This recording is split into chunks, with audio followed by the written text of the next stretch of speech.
Okay, we're going to install the flex light fans onto the coil radiator. And watch your hose barb down here. You don't want to get too low that you won't be able to get on there. And the same with the top. You want to be able to get your hose on there. You have to sit just a little crooked so you can get your hoses on. It will come with these long pieces, a thin washer, and then the other plastic piece. This is going to go down through here, go through the radiator fins. On the back side, you're going to have this piece here up like that in the washer. And this is going to go in through and come out on the other side and lock it down. That's how it's going to work.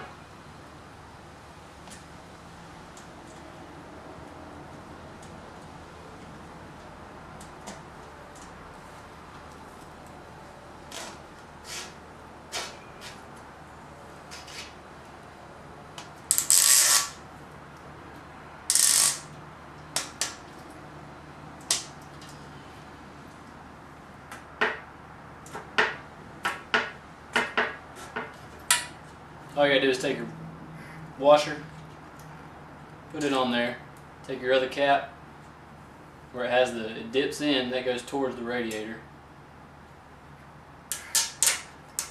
Getting started on there. Hold it while you're pushing the other one in.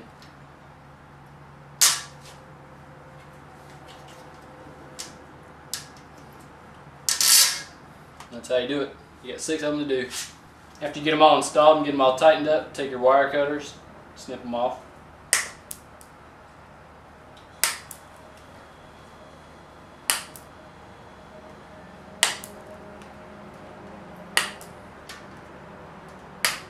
Also, if you're using the coil radiator, make sure you get the rubber feet off your stock radiator, because they hook onto the bottom of the car. It keeps the vibration down and everything. It keeps it from banging around.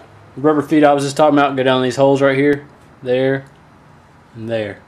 Okay, we're going to bring the radiator in with the fan installed on it. We're going to watch everything. It's going to hit a bunch of hoses and stuff.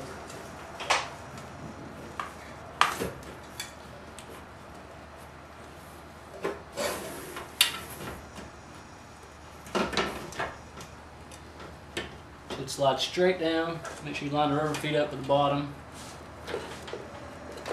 Watch all your wiring and your lines everywhere. Push down on it, make sure your rubber feet's down in the bottom. Now we'll install the stock brackets.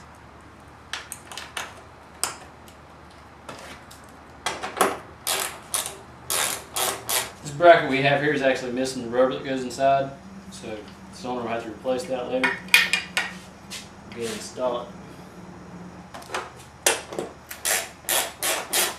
Okay, I went ahead and installed the radiator hose on this side. It goes to the coolant neck right there on the motor and goes down to the bottom of the radiator.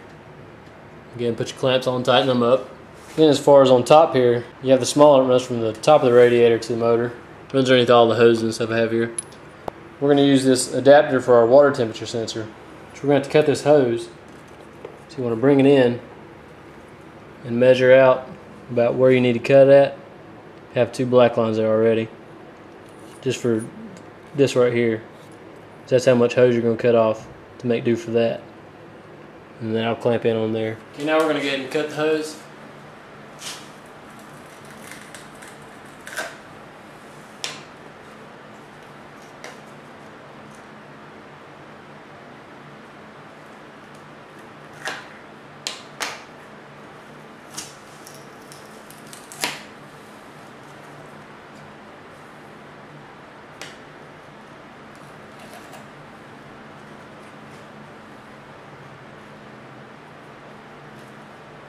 You want to go ahead and put some Teflon tape on your water temperature sensor,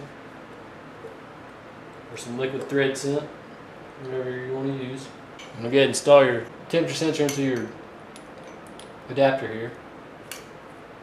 And screw it on and tighten it up. This one here for the DEFI unit is 14mm.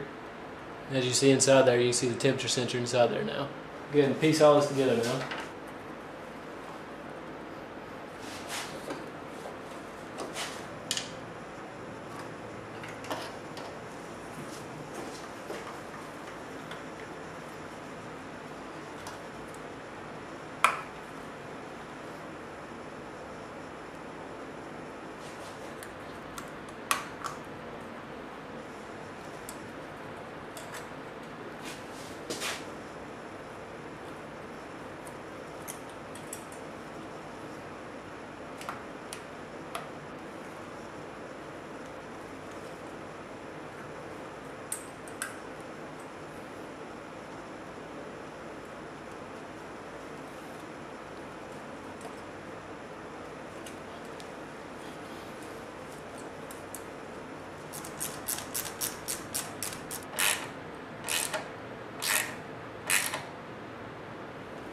I'm going to go ahead and take your plug and plug it in.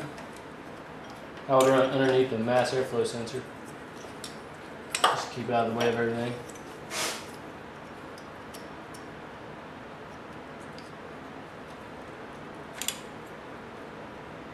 Okay, this is what you're left with on the top radiator hose. You have a clamp going to the motor, clamp going to the adapter, clamp on the other side of the adapter, and clamp going to the radiator. And you have your water temperature sensor adapter in there, your water temperature sensor, and then you have a 5mm Allen bolt threaded in for a ground. I brought mine down here where the catch can used to be and grounded it down here, right there. Make sure you scratch the paint off so you get a good ground on that. Okay, on the toggle switch you have power, load, and ground. Our ground is running over here. I'm going to ground to this location right here. Our power wire, this one right here, runs up through the hole up there where we run our sensors for our gauges and everything, goes to the relay. And the load goes to a 12-volt source, like battery or whatnot, which it's running up to our distribution block. And it's running through the firewall just as well, where the gauges came through. And to cut it on, all you do is cut the switch.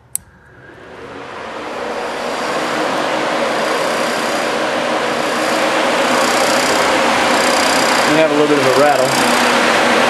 Piece on the front here is loose. Also, the switch has a LED light on it to tell you that the power is on. And you cut it off and the light goes off. Okay, our switch is coming into our relay right here. It's just a regular standard 40 amp relay with a switch. Basically what we have the power of our switch inside the car coming into the switch here on the relay, which is number 86 on the relay. Coming off of number 30 on the relay, it runs straight to the white wires on the fan, which is power. But you can reverse the polarity of it and it'll actually blow the fans the other direction, which we want the fans blowing towards the motor, so we got them going this way. And also our black wires are being grounded down here, right there, along with our temperature sensor for our gauge here, our adapter. Next is number 85 on the relay. It is a ground. It goes right here to this ground where we're using ours. And last on the relay is number 87. We have it tied into the power on our distribution block here. You can definitely clean this up a little better. I'd actually get, since we had to do all this stuff, I'd definitely get a bigger distribution block to be able to hook all this together, which is what we're going to do later, but for now we're just doing this for temporary power. I would never use these connectors and leave them and use them always. These are just for temporary. And right here is where we got our switch coming in to get power on this one right here. That's basically how ours is working. Like I said before, you can get all this stuff to run into the distribution block here, which goes straight back to the battery, since we have a battery relocation. And these right here are our HID lights. This car has HID lights hooked up. And since we have an empty location on our fuse block here, we can just stick it right there and run all the wires together and the cover will close down on it.